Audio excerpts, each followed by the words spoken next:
سلامونه ټولو درنو لیدونکو ته هیله ده چې روغ جوړ او صحتمنده راته واوسئ.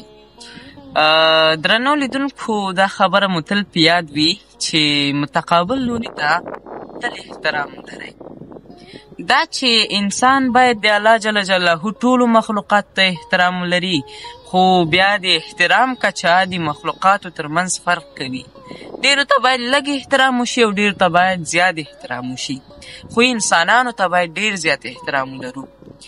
یو شخص بیان کاوه چې یوه ورځ زموږ پلار ټول خپل زامن راټول کړل او ټولو ته یې داسې وویل چې ګورئ زامنو، که یو څوک ستاسو قدر کوي او تاسو ته احترام کوي، تاسو ته مینه درکوي، نو تاسې په دې مه مغروره کیږئ، کبرجن کیږئ مه چې زه خو ډېر لوی سړی یم، یا زه خو د ډاکټر زوی یم، زه خو د فلاني زوی یم، ځکه ماته دومره احترام کوي. نه، په حقیقت کې هغه شخص چې ستاسو احترام کوي هغه پخپله یو دروند شخصیت دی، هغه پخپله یو محترم شخص دی، یو قدرمن شخص دی، او هغه هم له تاسو څخه د احترام غوښتنه کوي.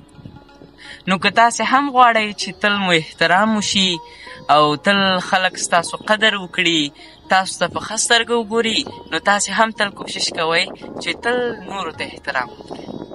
تر بیا مو په لویو بخښونکي الله سپارم. د الله پام.